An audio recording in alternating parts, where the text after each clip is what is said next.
Good evening, everyone. According to the little clock down in the lower right-hand corner of my screen, it's 7 o'clock, which means that it's time to call the Monday, July 1st, 2024 meeting of the Westfield, Washington Township Advisory Plan Commission meeting here to order. Taking it from the top, before we hit the quorum, we do have a new member to my right who has replaced the now departed Andre Maui. So, Stephanie Miller, welcome. Anything you would like to tell us about yourself, or should we just wait and learn that on the fly as we proceed through?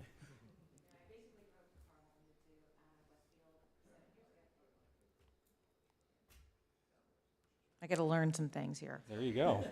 I grew up in Carmel and graduated from Carmel High School, and I moved up to Westfield about 7 years ago into a 7-acre space, and I've loved it, and it's so enjoyable, and I really wanted to become a part of the community now that my 4 children are grown, and so I'm happy to be here and happy to help out in any way I can. Thanks for inviting me. Welcome aboard. Having dispensed with that, now we know who everybody is. Staff, if you could please confirm the presence of a quorum.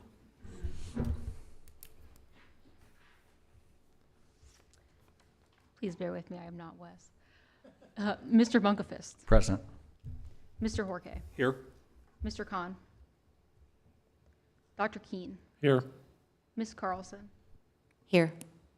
Mr. McCarty. Here. Mr. Mooney. Mr. Neal. Here. Mr. Woodard. Here. Quorum. We have a quorum. Ryan had indicated he was unable to attend. Omar may join us eventually. There are no changes to tonight's agenda. We're proceeding as published. We're now ready to approve our minutes of the June 17th, 2024 meeting. Is there a motion regarding the minutes? Motion to approve June 17th, 2024 minutes. Second. Motion from Billy Bunkefist and seconded by Victor McCarty. We are all here. We'll do it on a voice vote. Everybody in favor of approving the June 17th minutes, please respond with an aye. Aye. Is there anybody opposed or abstaining? There we go. Minutes are approved. If staff would review the rules of procedures for tonight's meeting, please. For items requiring a public hearing, tonight's meeting has the following structure. The meeting will summarize the petition, then the petitioner will be given up to 15 minutes to present to the Plan Commission.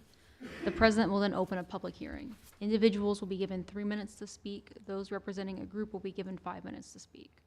Only one member of the group will be given 5 minutes to speak. For efficiency purposes, we ask that those representing a group speak first. The public hearing will be closed when all interested members of the audience have had a chance to be heard, and all emails received during the meeting have been provided to commission members. The petitioner will be given 10 minutes to respond to comments without interruption. The commission will follow with any comments, questions, or concerns regarding the petition. This may include additional discussion with the petitioner. For items that do not require a public hearing, the department will summarize the petition and highlight any changes or modifications since the item was last before the Plan Commission. The department would also describe what action, if any, is necessary to be taken. Petitioner will be given up to 15 minutes to present any changes. The commission will then act upon the petition. Please do not disrupt the proceedings in any way. If you need to have a private discussion, then we ask that you quietly exit the room. Please silence your devices at this time. If you must answer them, then quietly exit the room. If you are attending in person and wish to speak in regard to a petition scheduled for a public hearing, please line up along the west wall once the public hearing is open. Sign the speaker sheet as you approach to the podium to speak. For efficiency purposes, we ask that those representing a group speak first. During your comments, please state your name and address into the microphone for the record. We ask that you do not repeat previously stated comments. Your presentation will be timed, and you will be advised when there are approximately 30 seconds remaining. If you are not attending in person and have comments regarding a petition, they should be emailed to planners@westfield.in.gov with the petition name or number included in the subject line.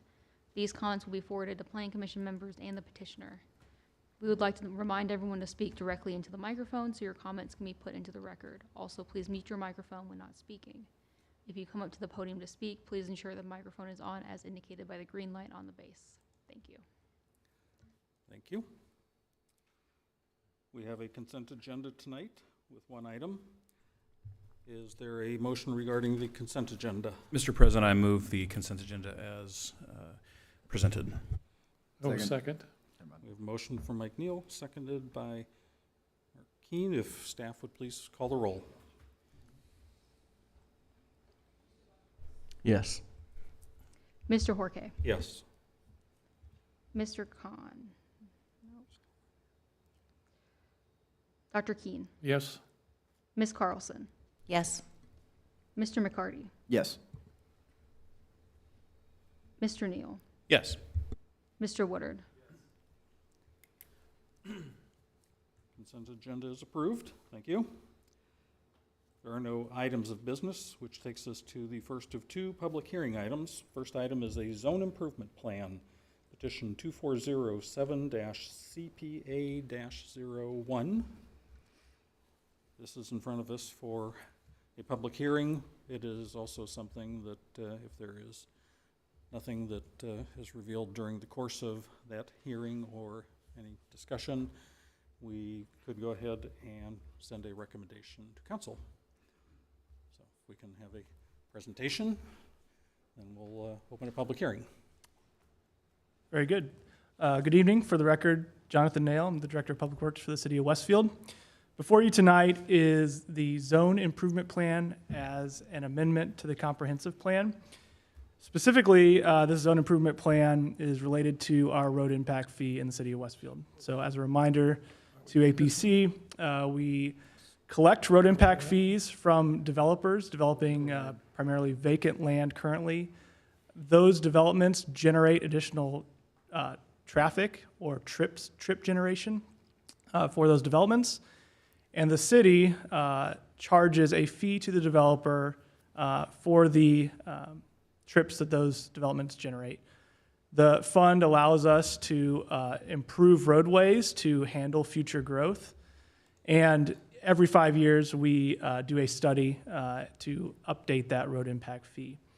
It is a very long document. It's over 2,000 pages. I don't expect, I'm certainly not going to go through every page, but the first 60 pages or so are really the meat of the zone improvement plan. And I do want to just highlight a couple of items. So this study requires a tremendous amount of data collection, so existing traffic volumes along with within the study area. That study area is Washington Township, given that Westfield has jurisdiction over the township for zoning. We identify every intersection and every roadway segment in Washington Township, as well as vacant land in the township that we expect to develop in the next 10 years. Of course, we don't have a crystal ball, but we do our best with staff to estimate those vacant parcels, how they will develop based on the comprehensive plan. So taking the existing data that's collected for our traffic volumes, we apply the future trip generation to those volumes and run traffic analysis at every intersection and every roadway segment to determine what's known as a level of service or an LOS. Level of service ranges from A all the way down to F, and the only difference between your typical grade scale and level of service is there is a grade E, which can be a little confusing for us that went through middle school, high school on the ABCDF scale. There is an E. The point that I want to make is that level of service E and F are unacceptable. Level of service D is the minimum level of service that we deem acceptable as traffic engineers. So we take a look at what our existing intersections and segments look like with existing traffic conditions. We apply the future 10-year traffic, run the analysis, and see which intersections and segments go from acceptable levels of service to unacceptable levels of service. And that helps us determine which intersections need to be improved in that next 10-year time frame, which is the basis for the calculations of road impact fees. Again, the point is to fairly charge developers the impacts that they are causing in our roadway network so that we can budget appropriately and correct those intersections and segments in advance before it becomes a major issue for our residents. So that was a general overview. I will point out that table 6 has the estimated intersection construction costs that are identified for intersections and segments that have gone from levels of service, acceptable levels of service to unacceptable levels of service. And then we look at the difference between today's cost to the 10-year costs to come up with a fairly fancy formula to dictate what that trip rate should be based on the study. In this particular case, A&F Engineering has provided this full report, and if you looked on page 54, you can see the final formula, the costs that were calculated for 10-year infrastructure improvement costs, less the existing costs, and dividing out by the trips generated by estimated development in the future, in the next 10 years. That lands on a $362.44 road impact fee per trip. For reference, our current road impact fee is $337. So there is an increase there to keep us caught up with future development. And it's really important to understand as well that road impact fees are one of many costs for developers. We want to make sure we're being competitive. We don't want a draconian rate in place because it does stifle development in some cases.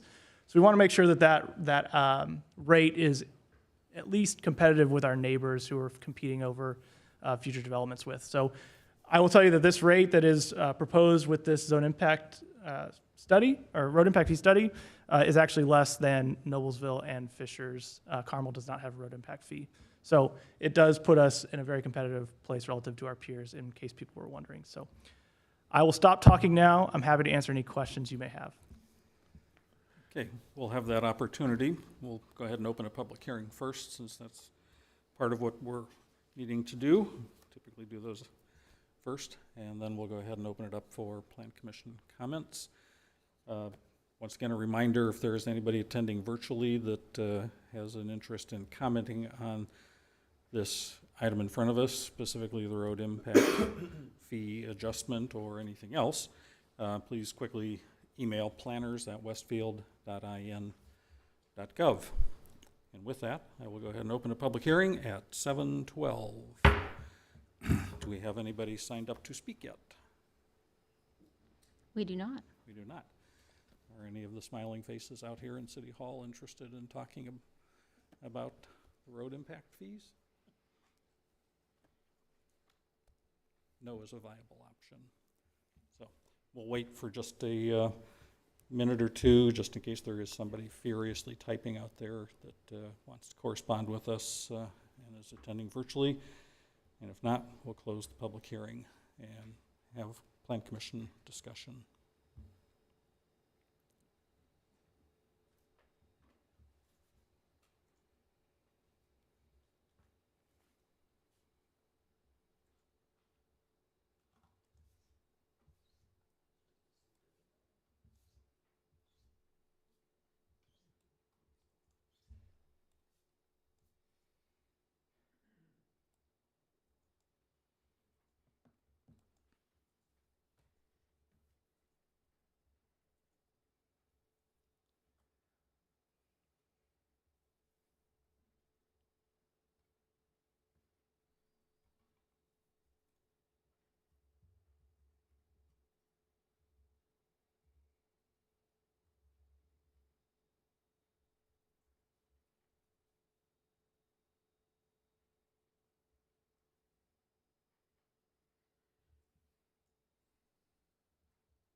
Has anything populated into our inbox yet? Nope. No. All right. I'm going to go ahead and close the public hearing at 7:14. Are there any questions or comments from Plan Commission members for Mr. Nail? I'm going to make a couple comments. One, I want to commend Public Works Department for getting out in front of this. When I make my few forays into Indianapolis, I never want our streets to approach the pitiful condition that a lot of their streets are in. So thank you for getting on top of this. I did try to read this and realize a few pages in and I was well over my head. So this is where I think we really depend upon the expertise of our staff for something like this. I would just make one comment to the comments you made. I'm not really that interested in being competitive is nice, but I'm more interested in making sure we have enough money to cover everything in the city budget, so I'll leave it to the city council's discretion if it needs to be a little bit higher than what you've proposed, still keeping us competitive, but also being fair to the citizens who are here now. That would be fine with me.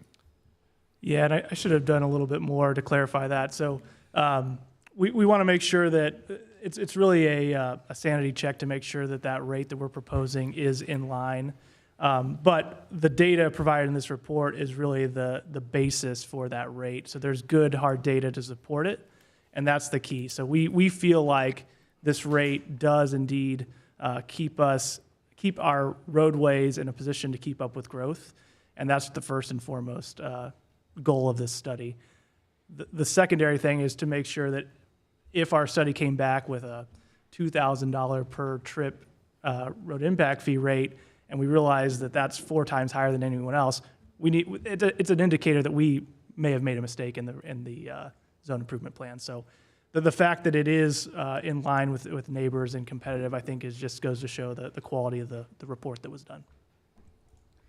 If I can say real quick, Jonathan, truly appreciate the work, the fact that this is over 2,500 pages.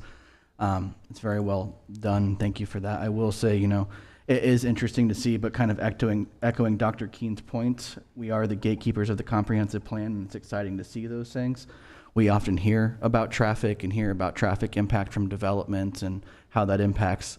It's not really our discretion. And so as the Board of Public Works and all you do, thank you for then being that next gatekeeper that does get to talk about traffic, does make sure that what is coming in is identified and really thought out in the right way. So thank you very much for the continued work on that.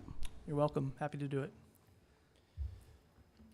Let the record show that Mr. Khan joined us at 7:15 and will now be participating in the rest of the meeting. Apologize, family emergency. No problems. Just wanted to make sure it's in the record. The other thing I didn't mention in my previous remarks, but it's one thing I want to point out is that it's interesting when you do a study like this and you see the intersections that are going from acceptable levels of service to unacceptable levels of service.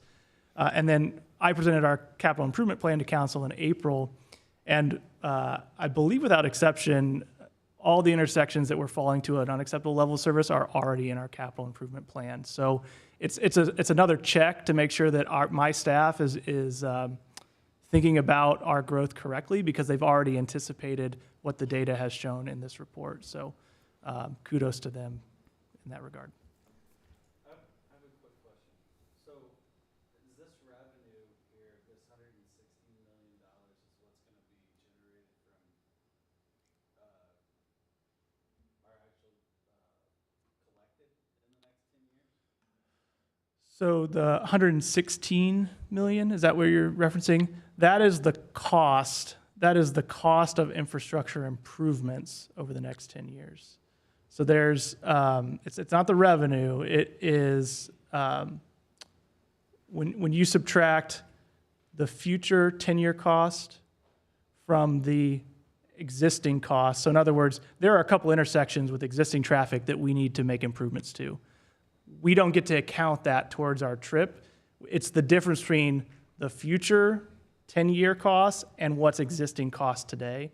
That's what that 116 million number is. So that cost is then divided out by the number of trips generated to reach this rate of what we should be charging per trip. And do we have a projection on how much trip charge, or how many of these we're going to collect in the next 10 years then? Is that what you're saying? Yeah, so that 320,000 number here, the second from the bottom line, those are the number of trips, 24-hour trips that we expect to be added based on vacant land developing in the next 10 years.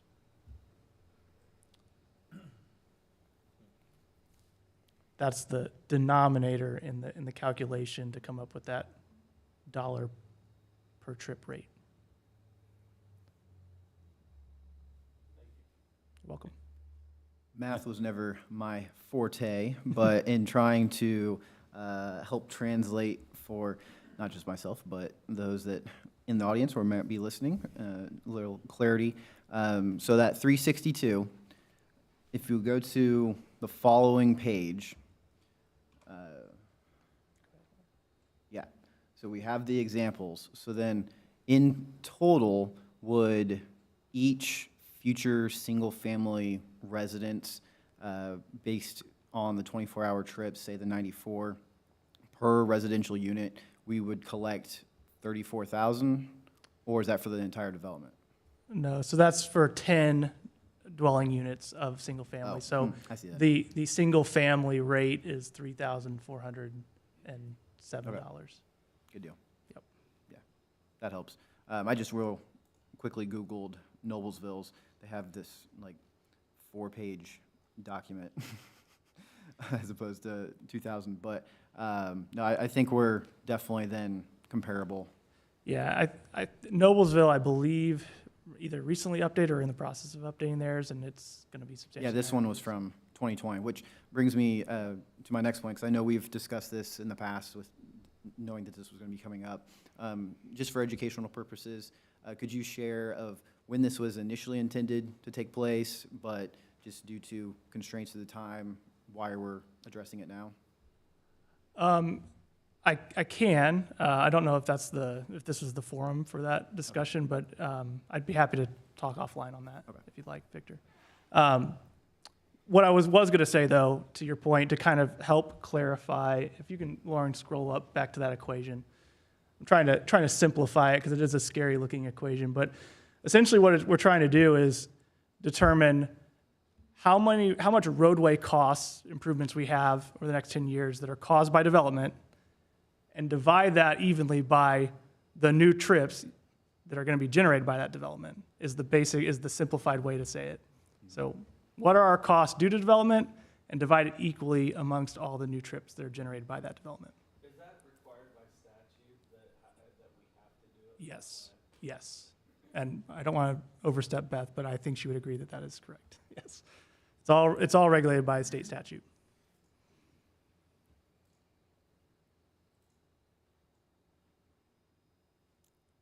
Are there any other questions, concerns, comments?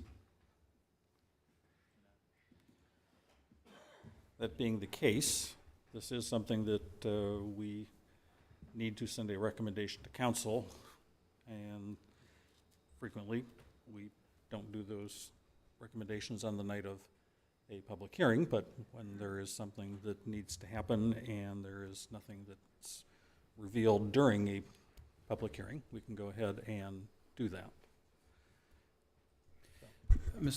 For point of clarification. Do you have a question? It's Sorry. an approval.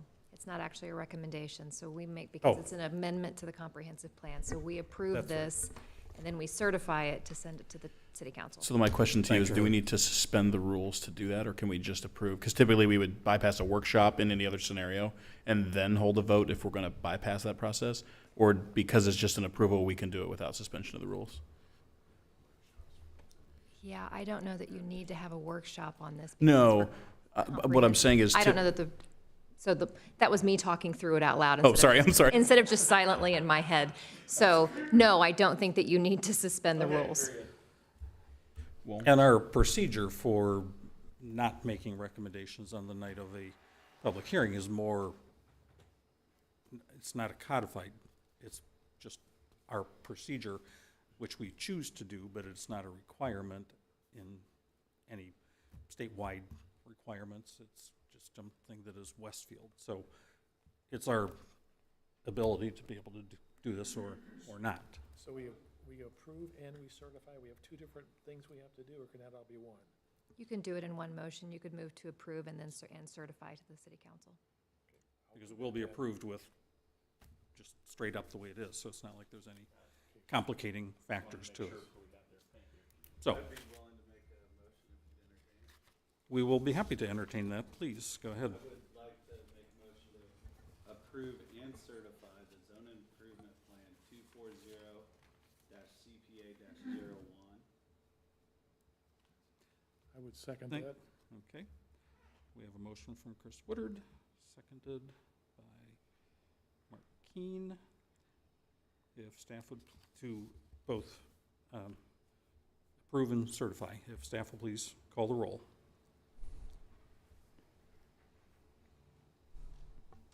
Mr. Jorge, Yes.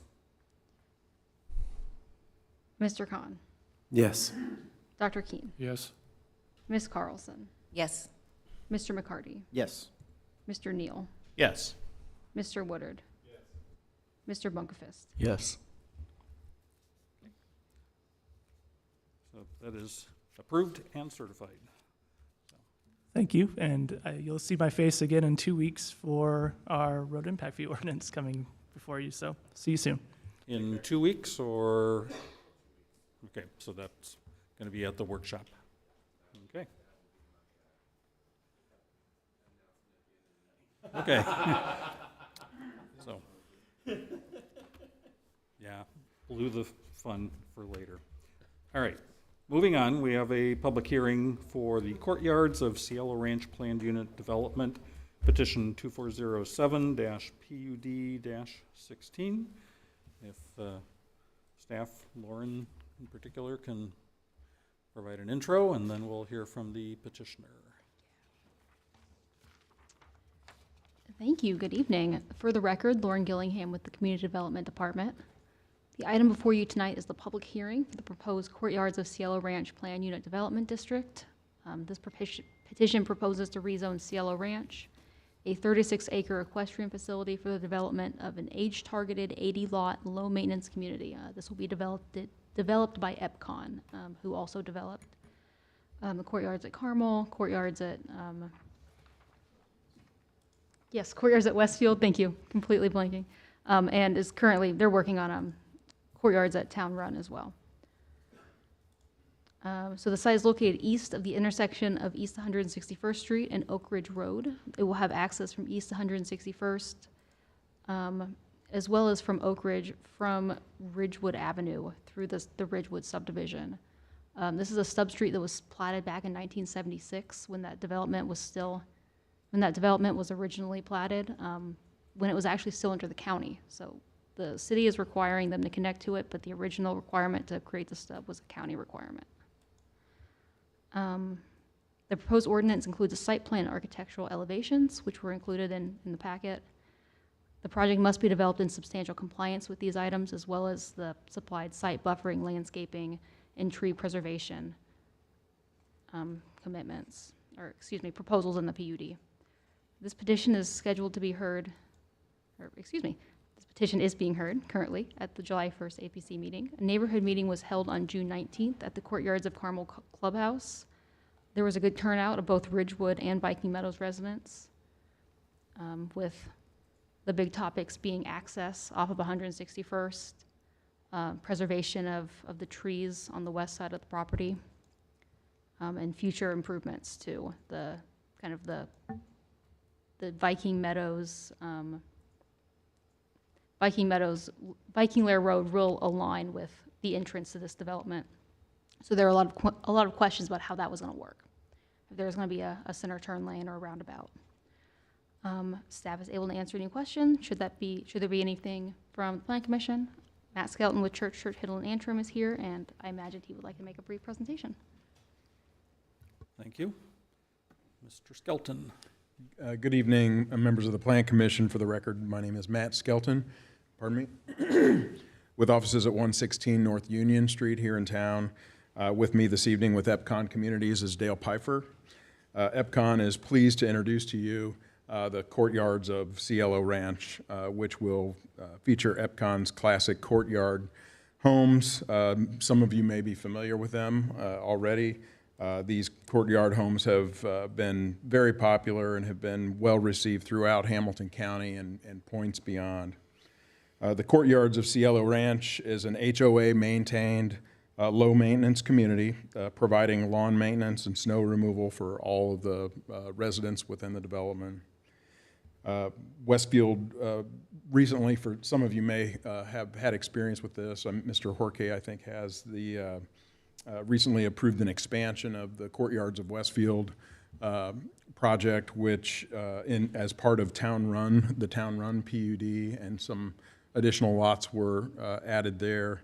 The but this is a high-quality, low-maintenance development. If you have not had an opportunity to tour one of the EPCON models, we would strongly encourage you to do that. Nothing replaces the experience of touring one. They're very well designed, very well crafted.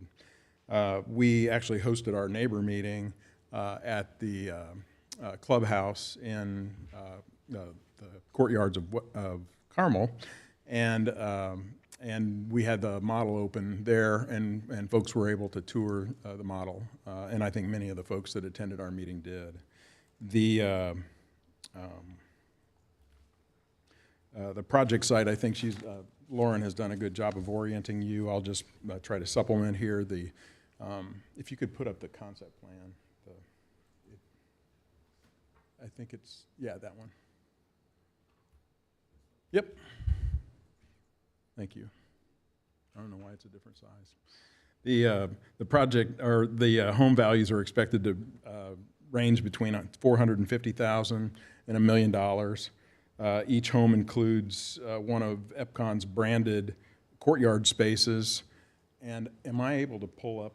I have something on a USB. Will this work? Oh, good. Is this it?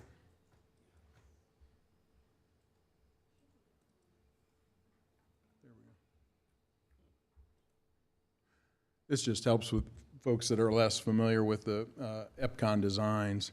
But between each home, essentially, there's an outdoor room, if you will. The side of this home opens up onto this area, and it's used seasonally, of course, but also in the wintertime, there's a lot of open glass areas here on this side, and it really brings the outside in. But it provides a really neat opportunity and unique opportunity for indoor-outdoor living. And then this side of this home is a private space. The way it's laid out, the kitchen actually is on this side, and so the back kitchen wall is here, so there's no windows peering into the courtyard space.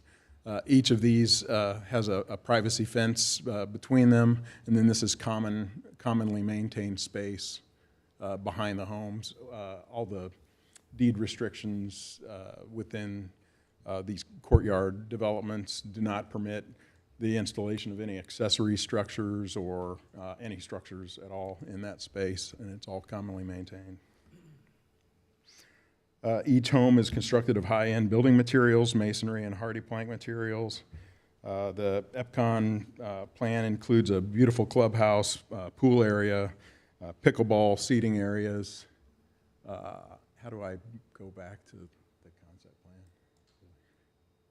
Do I have to do it? Here? There.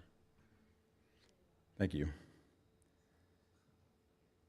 But a beautiful clubhouse and pickleball activity area here.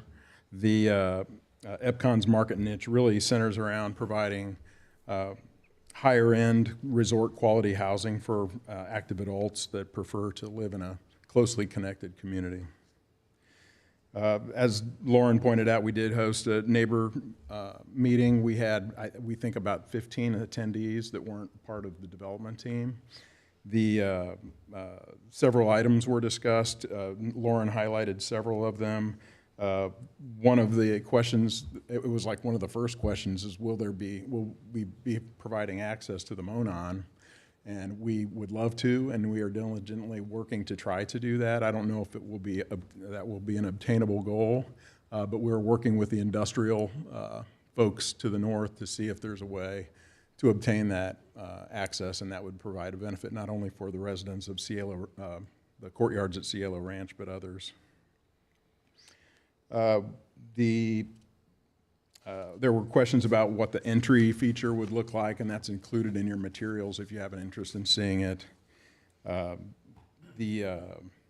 We were asked whether the street connection here in this location was necessary, and we explained the city's zoning laws require us to connect to that stub street, and those same laws require the extension of an additional one to the east when and if that property were to ever develop. We intend to communicate with the Public Works folks to see if there might be a way to pull back a little on the installation of the stub to the property line to allow some buffering until such time as that property may develop. The owner has indicated they don't plan to move or develop the property at any time soon. So we will be pursuing that. There were some traffic concerns raised, and I'll defer those to the city. I think the city has been doing some work to study 161st Street and has a strategy there. We were asked about our project timeline. We are probably about a year out from development work beginning, and then there would be about an 18-month build-out after that. We were asked about what kind of landscape buffering we plan to install, and the good news is, I mean, there's a beautiful vegetation, trees and mature trees along this west property line, and those are all included in a preservation area that's indicated in the plans before you. So that is not planned to change. We will be installing, even though not required, a buffer to the north, just because it's an industrial use. It's not a particularly noxious use or anything like that. It's just it's a different kind of use, so it just provides a softening for the courtyard's residents. And then along the east side, this is an area that really will be largely undisturbed. It's encumbered by naturally occurring drainage things, and we would prefer to just stay out of that. And this will be buffered in accordance with your ordinance requirements in this area. And we've met with the property owner and I think they're comfortable with our strategy. And then along the southern area, that will comply totally with the city's ordinance required. I think it even exceeds the city's ordinance requirements. It has mounding, landscaping, and actually it'll largely resemble what's across the street, which is significant. We were asked by one owner here in this location if there might be a way, and we will pursue this with Public Works as well, instead of having a trail stub to their property line, which is actually not far from the front of the house, maybe there's a way to realign this somehow so people aren't tempted to walk across their front yard.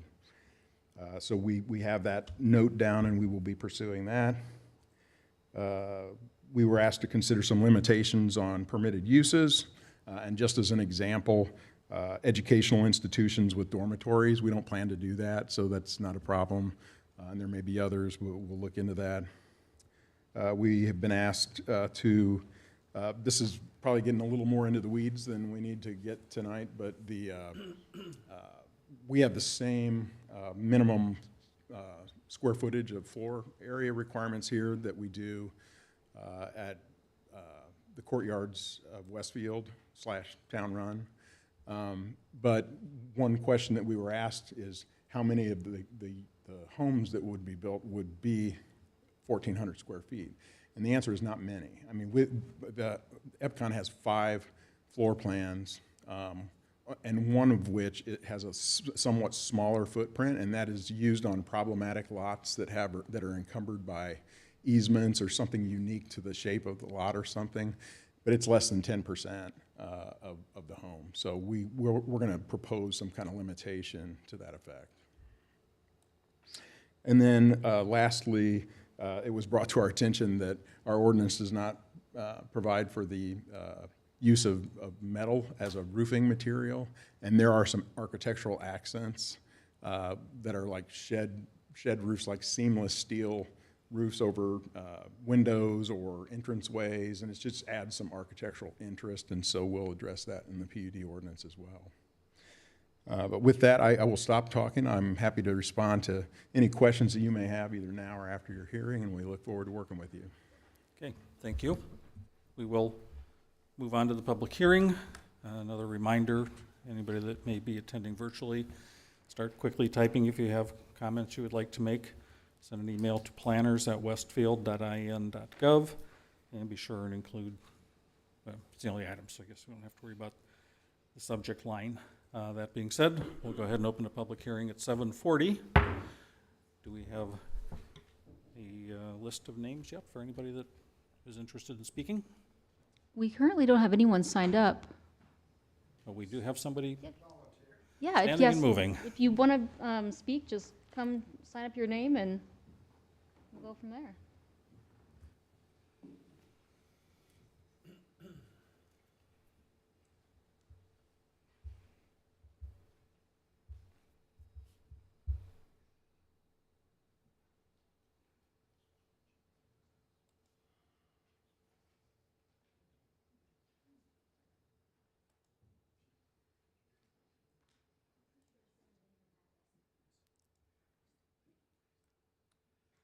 Yes, it's Leo Spillane. I'm at 1020 Lair Court in Westfield.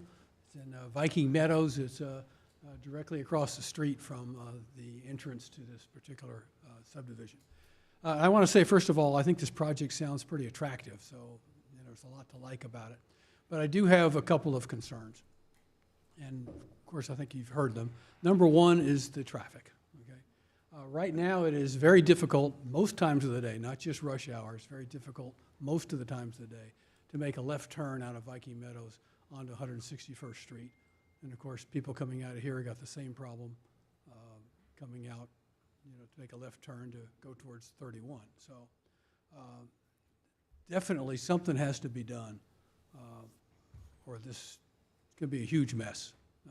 Traffic backed up both ways, people trying to get out or people trying to get in. So that's a significant problem. Second issue I want to bring up, again, has also been mentioned, but that's the access to the Monon. We've seen a lot of publicity associated with safety hazards of people crossing 161st Street at the Monon Trail. Well, people from this development are going to want to be going to the Monon Trail too, okay? So as it presently is set up, they're going to have to cross 161st Street to get onto the trail to go back up to the Monon. So I would hate to see another cause celeb problem be created here because of the fact that we didn't somehow arrange in advance for how that's going to happen. So that's all. Thank you.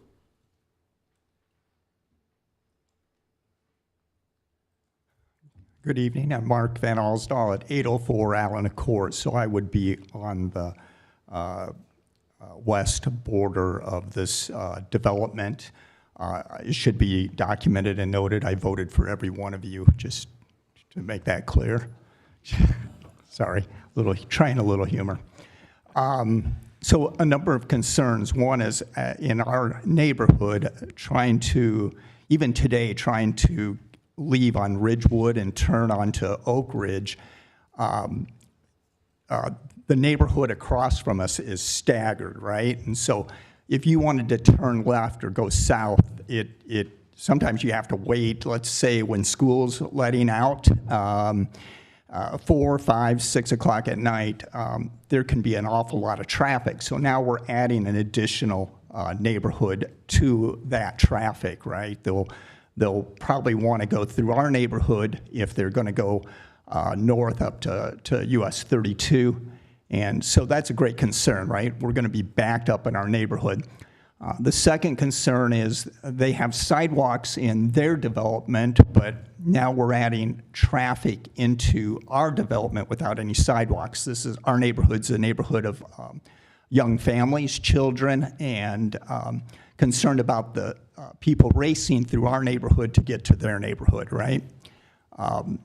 We often walk. The only way to get out of our neighborhood is to walk up there, and so now we'll have to walk on the edge of the road while cars are flying by. So that's really a big concern. And the third one, since I border that back property, I'm just worried that they landscape it in a manner that water drainage doesn't flood our property, right? Right now, there's a pond behind us, and that pond sits like 10 feet higher than my property in elevation. So if they don't landscape it correctly, water will flow to our property. And we already have problems with this, with water drainage at our property. So they could drastically or dramatically add to that. So those are my primary concerns, particularly about the traffic that's going to occur in our neighborhood now. Thanks. you. Is there, well, yes. I'm Jane Van Osdol, also at 804 Allen Court. And of course, I had the same concerns that my husband just talked about. One other question I had, and may already be in the works possibly, but 161st Street between 31 and Oak Ridge is a pretty narrow road, and it's in really bad shape. There's been a lot of potholes, and I was just wondering if that's one of the roads that is hopefully going to be improved and what the gentleman who spoke first was addressing. Thank you. Thank you.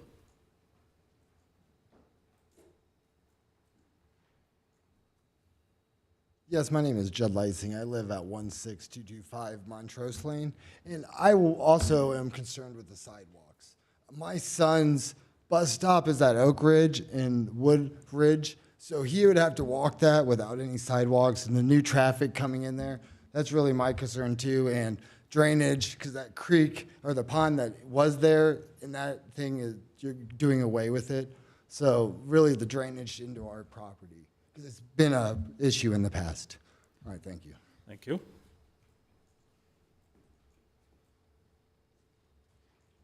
Linda Nass, 1122 East 161st Street.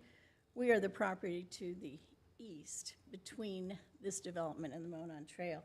So we did go to the neighborhood meeting. We did have a meeting Friday with Dale and Matt to go over some things, questions that we had, and they seemed to understand what we were asking about and talking about.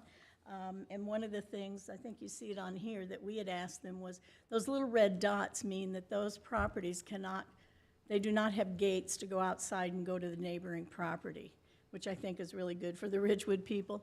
And we asked to have that on those 5 properties on the east north corner. There's 5 there that we asked for, at least 4, but maybe all 5 of those. We get a lot of trespassers on our property. I guess they just like the wide open spaces. And that's fine, except sometimes they build campfires or sleep there overnight. So we just want to be careful of that. And I'm not sure that the people who move in here will be the people who want to do that, but they seemed amenable to not putting rear gates or a side gate on that northern one to easily enter. And that's why we were asking them to, on that road that stubs, we really don't want that to be just an open, come on over into our orchard and see our horses and stuff. So they offered that they could back that off, maybe plant it with grass, keep the buffer there until it's ready.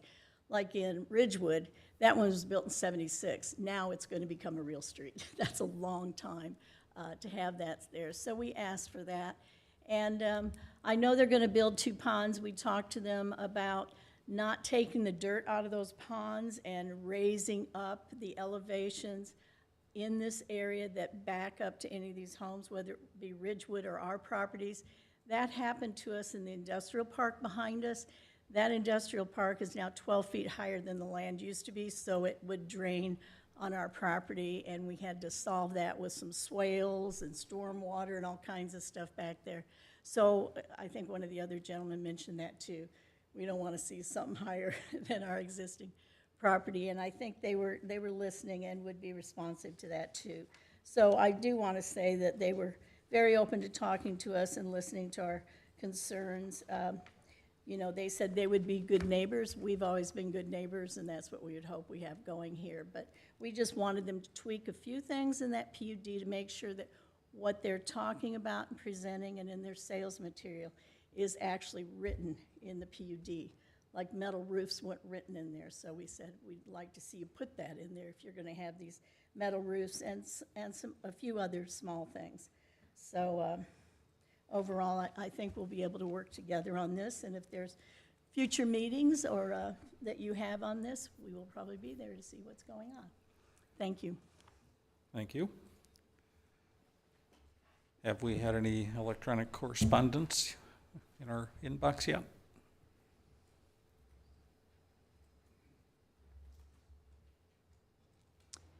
Nope. No. We did get 3 public comments for the meeting. Those were supplied to you, just to Yes. make sure that's on the record. All right. Does not appear that there's anybody else inclined to speak. So I'll go ahead and close the public hearing at 7:50 p.m. Mr. Skelton, if you could address what you are able to address right off the cuff Sure. right now. Thank you, Mr. President. Just a couple of things, and this is just for the benefit of folks who are less familiar with Hamilton County drainage laws. They are extensive and significant, and requires special training to comply with their requirements. Today, this site largely sheet drains to where the water ends up, and it's not controlled in any way. There's a pond on the site, but I suspect it was not an engineered thing, and if it was probably engineered under a different set of conditions. Modern drainage laws require one to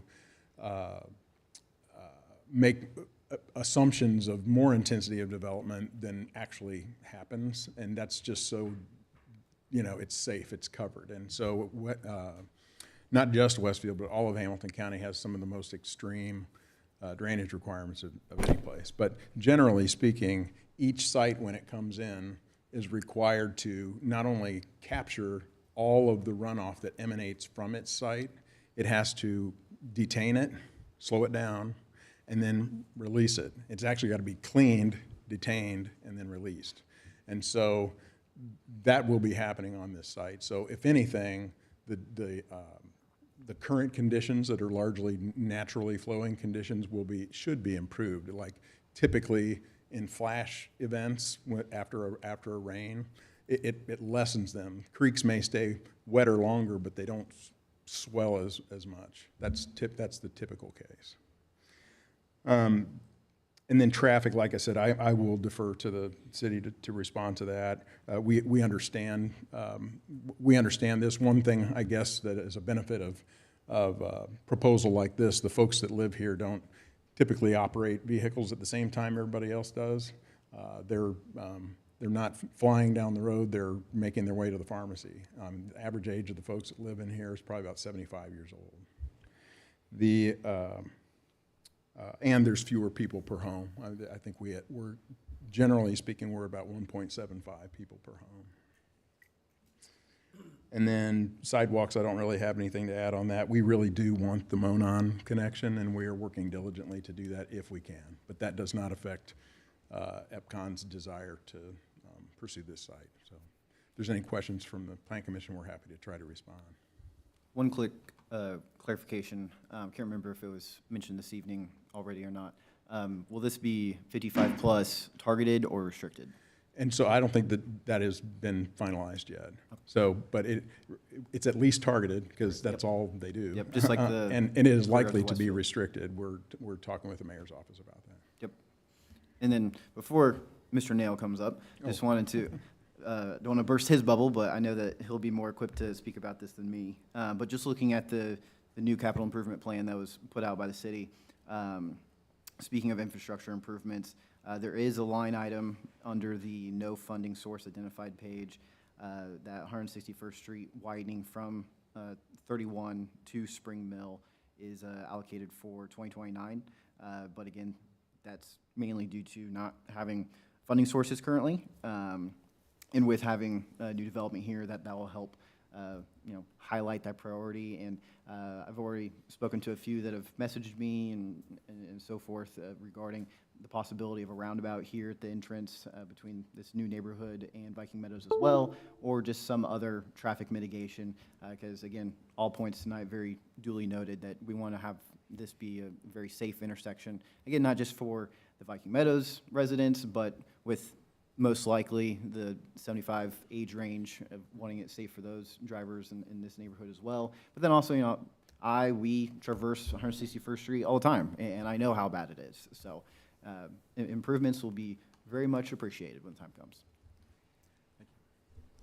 Mr. Nail, do you have some expert advice to offer here? Yeah, since I'm here, I might as well answer a couple questions. So we appreciate that. Victor, spot on the capital improvement plan. I want to kind of go into detail a little bit on what we're looking at for 161st Street. So at the last Board of Public Works meeting, we approved a contract with A&F Engineering to do a corridor study of Spring Mill Road from 146th up to 193rd.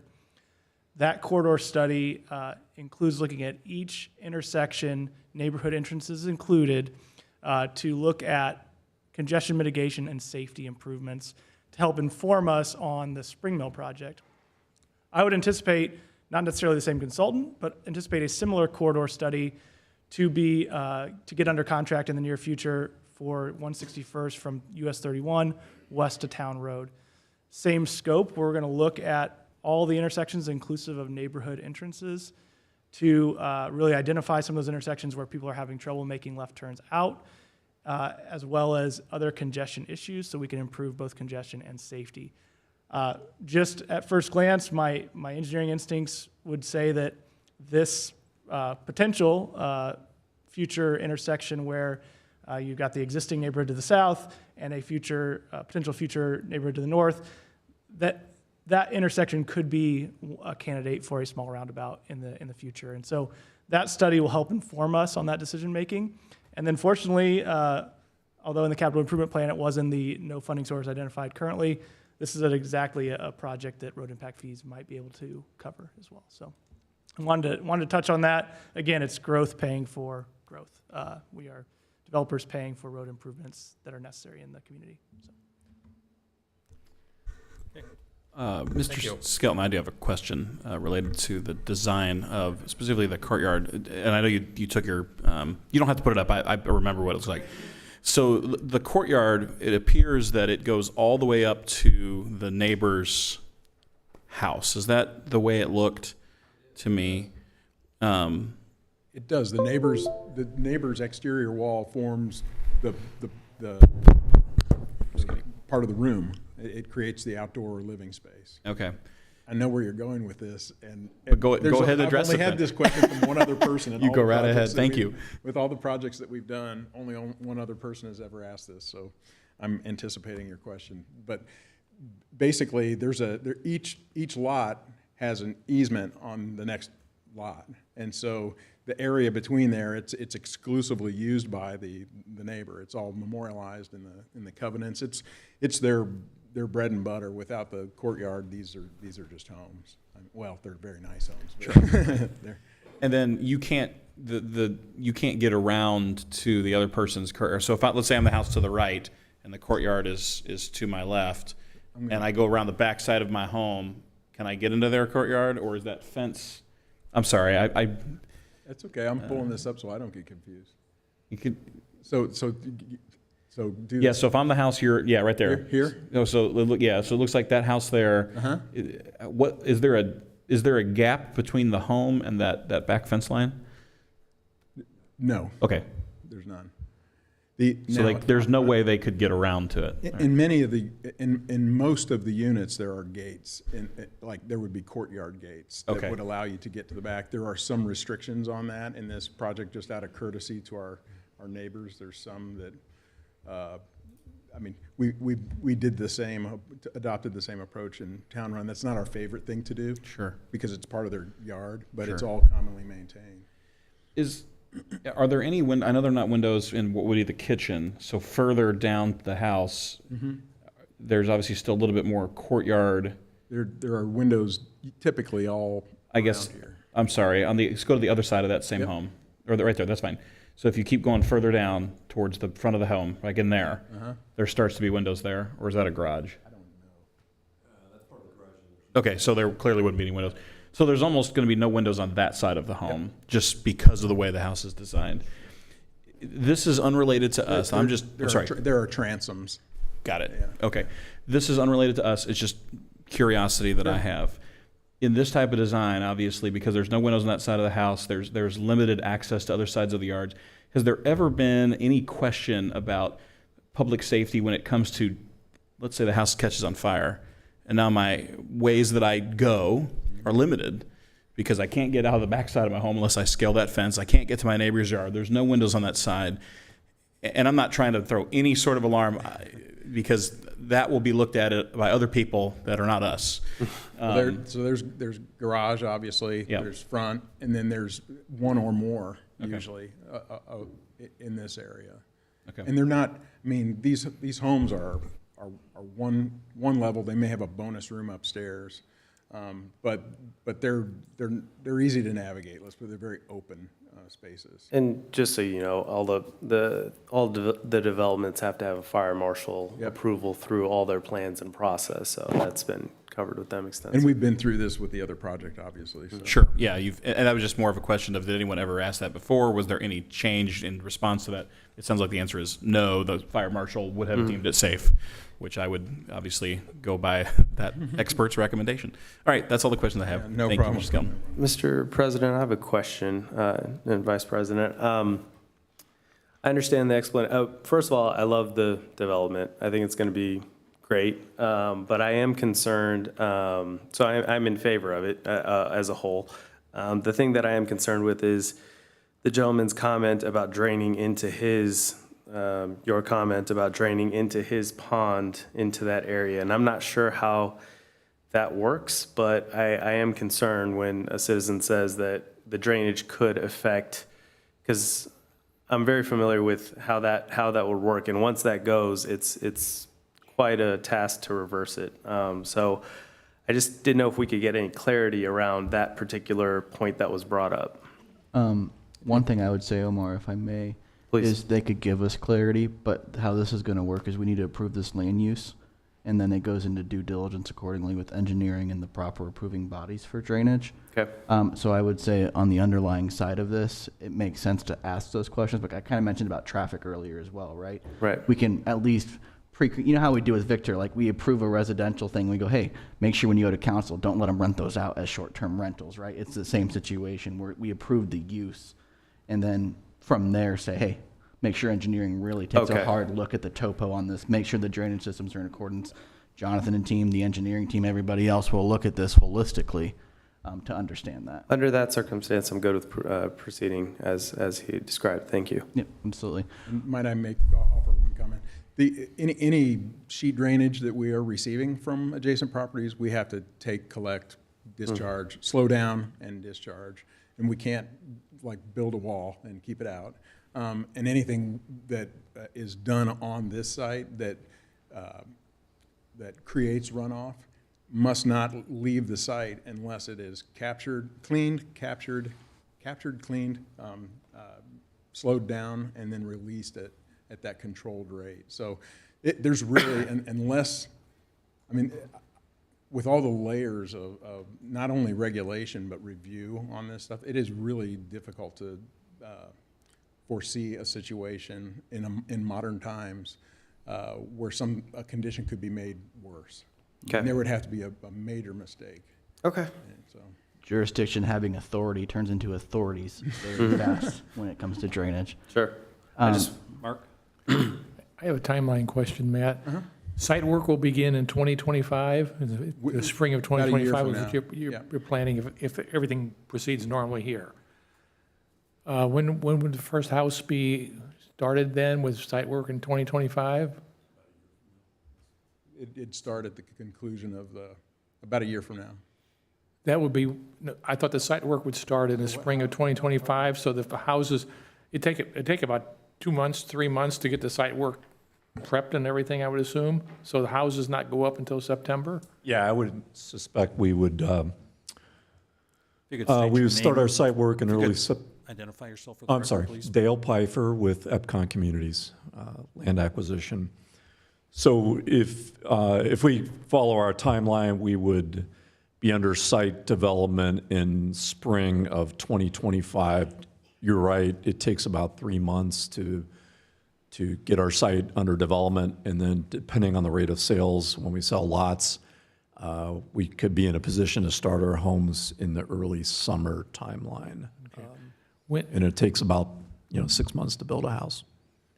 The only thing I would ask, knowing that there's going to, at least I'm assuming, there's going to be a underpass put in at 161st Street for the Monon, that's going to really disrupt traffic on 161st. So I would ask it to be some kind of coordination, because adding traffic into a construction time with restricted road will really create major, obviously there's traffic problems now, but this will create major traffic problems if that's not coordinated with the city on the, the underpass and everything.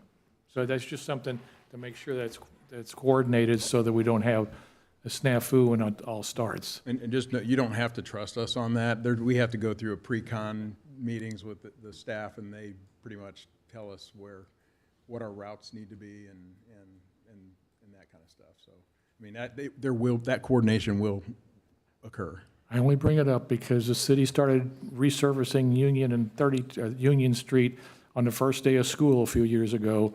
And if you don't talk about it ahead of time, sometimes it gets away from you. I don't know if public projects have to go through the same process that we do, but.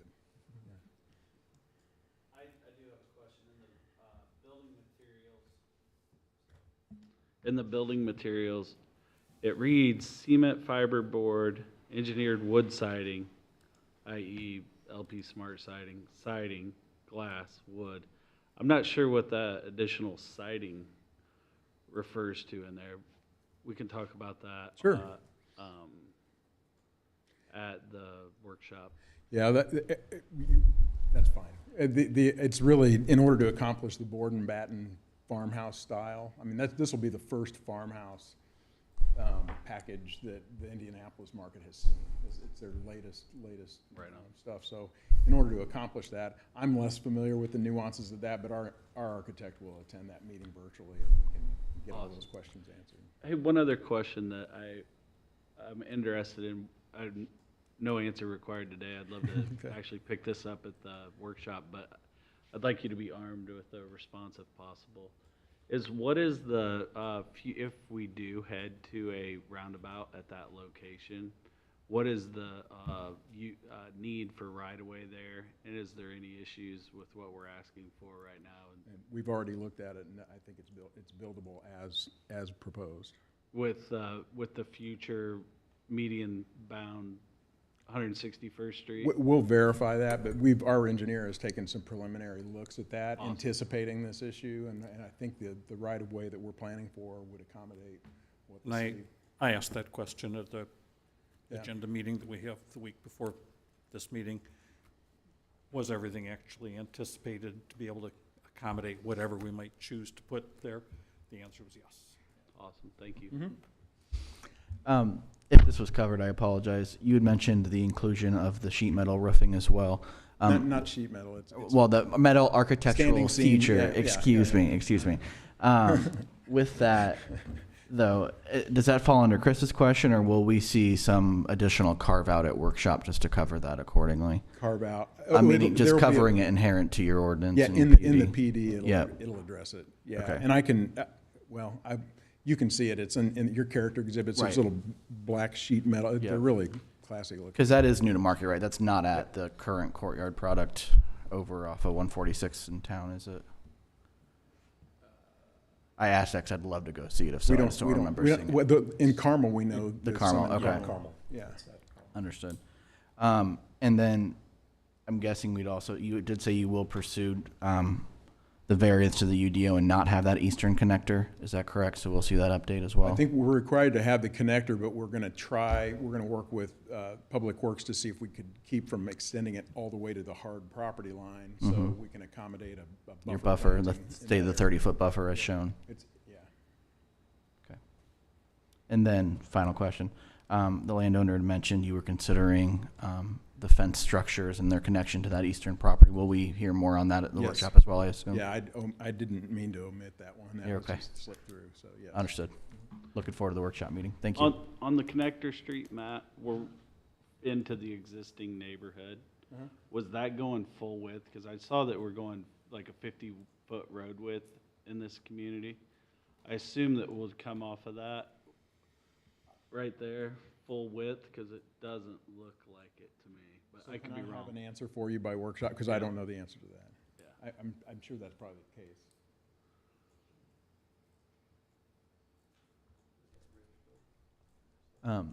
Final question for me, sorry, as I sit here and process. As, you know, I think you consider this active living lifestyle for an older population. The amenities, is this what you're accustomed to building in your developments as well? It feels, for something as promoting as, this campus type development for housing, right? Beautiful courtyards, keeping people in their neighborhood. It feels kind of sparse. And I say that not understanding the market, right? So is this what you're accustomed to building for that target market? So you should tour one of the. Would love to, yeah. Yeah, Absolutely. tour one of the clubhouses, and it's a vibrant space. You could probably rattle off what they have in them probably better than I can. And you can again save it for a workshop. I'm more just curious There's a as lot we of do it. activity.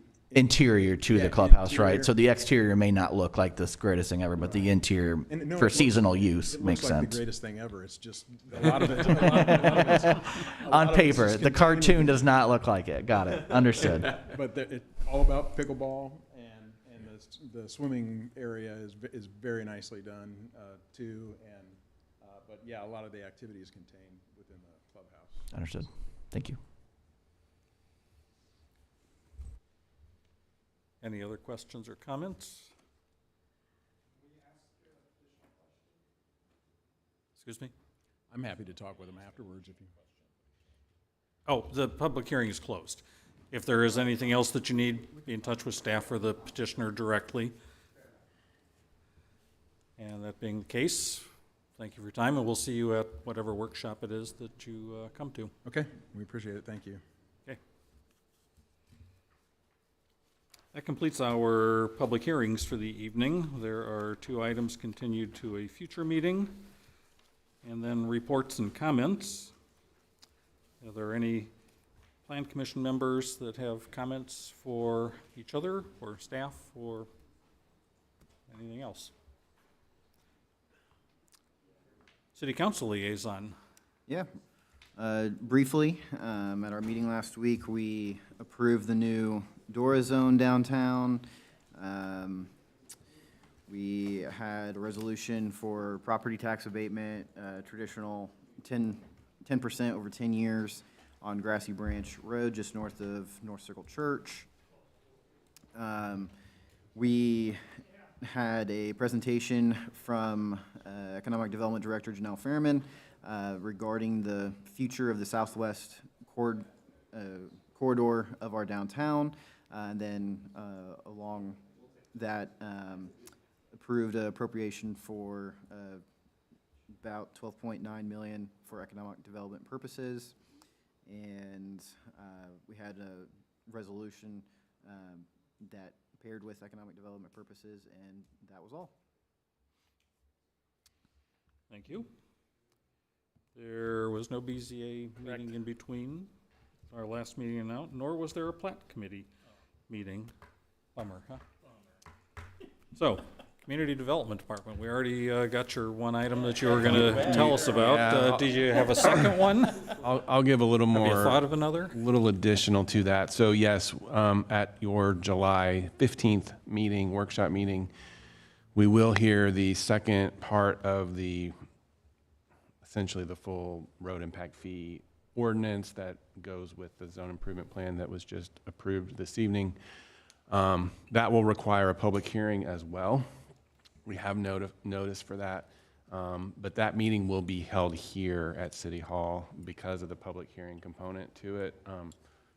Normally, we hold our workshop meetings at City Services. We'll be holding that here. We'll make sure that that's plastered everywhere so people don't get confused as to which building to go to. Inevitably, it still may happen, but we'll do our best to get the word out. I was going to say, when I'm late, I'll be at City Services twiddling my thumbs, waiting on everybody. We may just have somebody posted there until about 7:05 to keep some people. So that was really the rest of what I wanted to share is that, yes, we'll still be having a workshop meeting. We anticipate one or both of those items potentially coming back for workshop discussion that are currently listed on the agenda there, but we'll be doing it in this room. That will be the only thing we will see for a vote, though, correct? We don't anticipate any of these. That's correct. Continued. Okay. Yeah. Thank you. Right. Yeah. Even if we do have workshop discussion on either of those, you It'll be won't be after the taking entire a vote. Okay. It'll follow your normal process. Perfect. But because this is a kind of a city initiated item that has a little bit of urgency to it, we wanted to get that in front of you for July 15th. Okay, perfect. That being the case, we've taken care of all of the reports and comments. We are down to adjournment. Motion to adjourn? Second. What took so long there, huh? Motion was by Victor McCarty, correct? Yes. And Billy Bunkovich seconded it? Yes. Closest second in human history. Okay. Is everybody in favor of adjourning? Aye. Is anybody opposed to adjourning? We are adjourned at 8:15 PM.